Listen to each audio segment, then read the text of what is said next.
Fariseos estavam pedindo a Jesus señal. Hier zien we de Fariseeën en Sadduceeën die vragen om tekenen. Pero na intenção estava para Jesus cair em trampa. Maar hun bedoeling was dat Jezus er in een val zou vallen. Mas eu não encontrando Jesus para señal para comer de verdade, Deus estava dando com ele. Want ze vroegen om tekenen om te weten of echt God bij hem was. Que na cara desse novo Cristo Jesus agora confrontar e petição para mostrar não para lançar de verdade, ele vai cuidar da vida de Deus. Iedere keer opnieuw zie je dat de Jezus gevraagd wordt om tekenen, zodat ze kunnen weten dat het echt van God komt.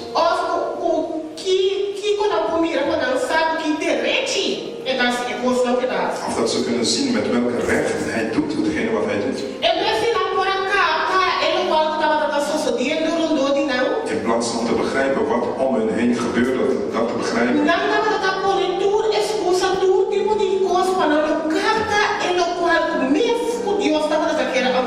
Hadden ze allemaal excuses om en zo begrepen ze niet wat hetgene wat God echt tot hen wil spreken.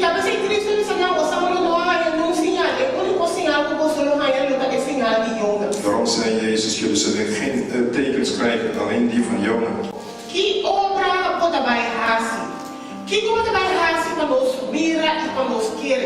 Wat zal u gaan doen, zodat we kunnen begrijpen en geloven?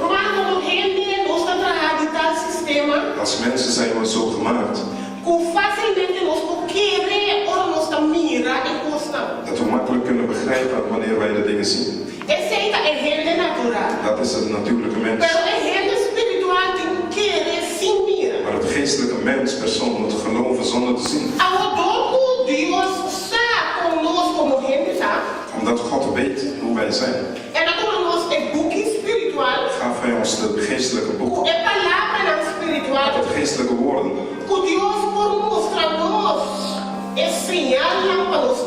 Zodat God ons de tekens kan laten zien, zodat wij deze kunnen begrijpen.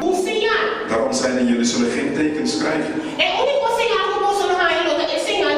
Het enige teken wat jullie zullen krijgen is die van Jona. Met andere woorden, ga terug in de tijd. En ga terugkijken wat met Jona gebeurd is. Hij kreeg een opdracht. Hij moest naar Nineve. Hij moest de volk vertellen. Dat de Heer zag. Dat hun fouten zo groot zijn geworden in het aangezicht van God. Hij wou dit niet doen. En hij besloot weg te gaan voor God in een schip. Om niet de taak te doen wat God hem vroeg. We zien de drie dagen wat Jonas in de wijk.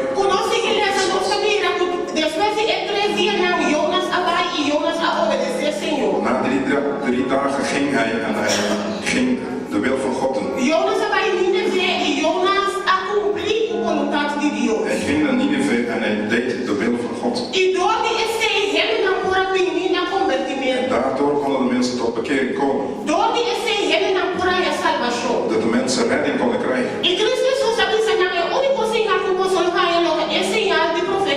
En Jezus zei, het enige teken wat jullie zullen krijgen is het teken van Jona.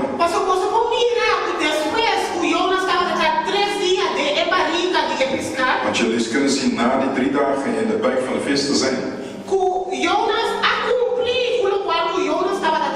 Dat Jonas deed hetgene wat hij moest doen.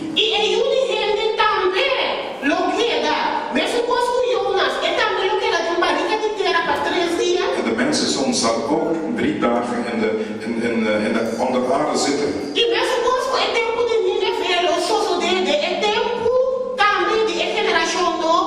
Gelijk in de tijd van de Nineve zal ook in deze nieuwe generatie iedere mens die in hem geloofde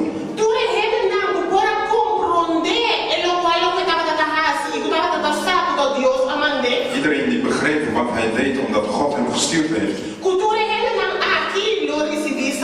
dat al deze mensen redding zullen krijgen.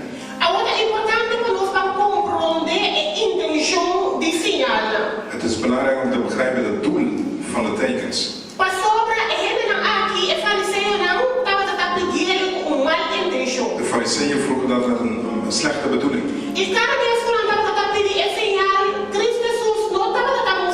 En iedere keer als ze dat vroegen, liet Jezus ze niet zien. Want Jezus wist dat dit hun niks zou wijsmaken.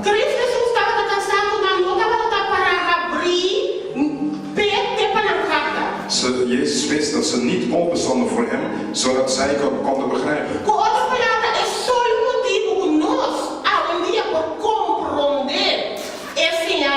Met andere woorden, alleen dat wij tegenwoordig de tekens kunnen begrijpen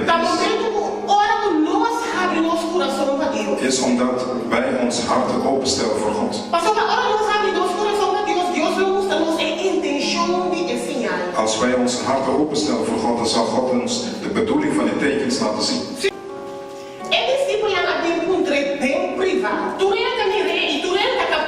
Iedereen ziet het en begrijpt het. We begrepen al van de vorige preker hoe Jezus tot de menigte sprak. En tot de fariseeën en de sadduceeën sprak.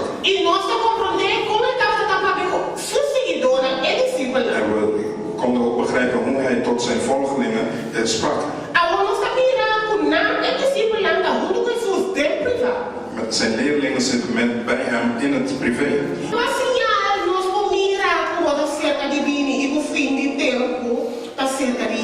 Aan welke tekenen kunnen we zien dat het einde nabij komt?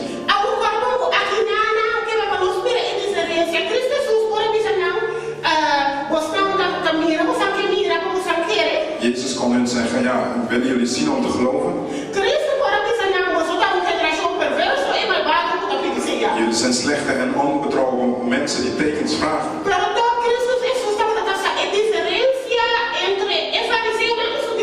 Hij wist het verschil tussen de fariseeën en zijn leerlingen. Hij wist de bedoeling wat er bij hun achter lag.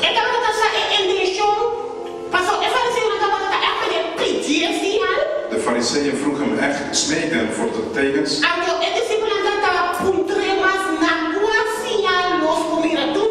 En de leerlingen vroegen aan welke tekens zouden we dit kunnen zien.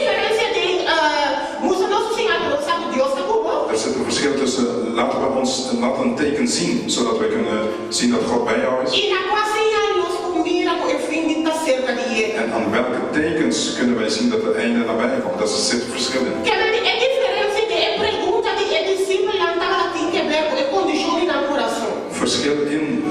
Verschillen tussen de fariseeën en de leerlingen zat er in het hart.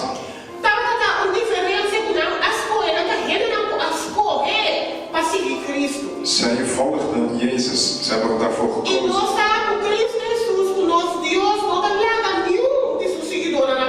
En we weten dat God en Jezus zijn volgelingen niet in de steek laten.